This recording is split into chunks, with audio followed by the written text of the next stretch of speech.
Le Grand Raid de la Réunion commence aujourd'hui et on fait le point sur les favoris. Viens, je t'explique. Pour remettre un peu de contexte pour les petits nouveaux, la Diagonale des Fous, c'est une course d'ultra trail mythique qui se passe à la Réunion tous les ans. Et crois-moi, c'est un enfer et c'est pas pour rien qu'elle est souvent considérée comme l'une des plus difficiles du monde. Cette année, le parcours fait 175 km de Saint-Pierre à Saint-Denis pour 10 500 mètres de dénivelé positif. Et tout ça sous la chaleur, l'humidité, les changements de température, etc. Ben oui, je t'avais prévenu, c'est hard. Et côté coureur, on va avoir deux duels à suivre. On commence avec les femmes. D'un côté, on a bien sûr la française Blandine Lirondelle, championne du monde d'ultra trail. Cet été, elle a terminé 4ème à la CCC à l'UTMB avec une entorse de la cheville. Mentalement, c'est une warrior. Et elle connaît bien la Réunion puisqu'elle a commencé le trail ici il y a quelques années. Et même si elle est un peu moins expérimentée sur les ultras de plus de 150 km, elle connaît ses limites et surtout à chaque course à laquelle elle a participé, elle a tapé un podium ou au moins un top 10. Mais attention, face à elle, il y a la Canadienne Marianne Hogan, spécialiste des très longues distances. Cette année, elle termine 3ème féminine à la Western derrière des grosses pointures comme Abby Hall et Siang,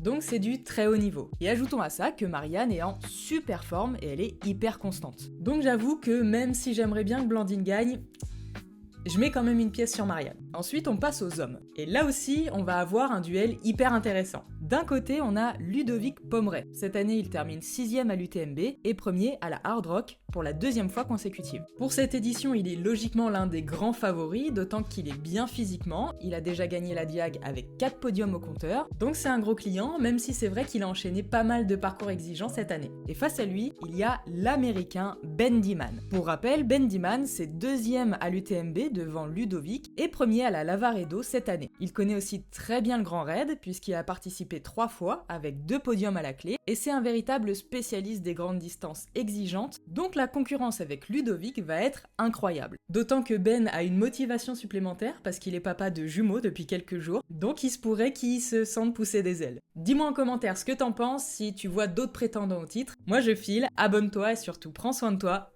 Bis!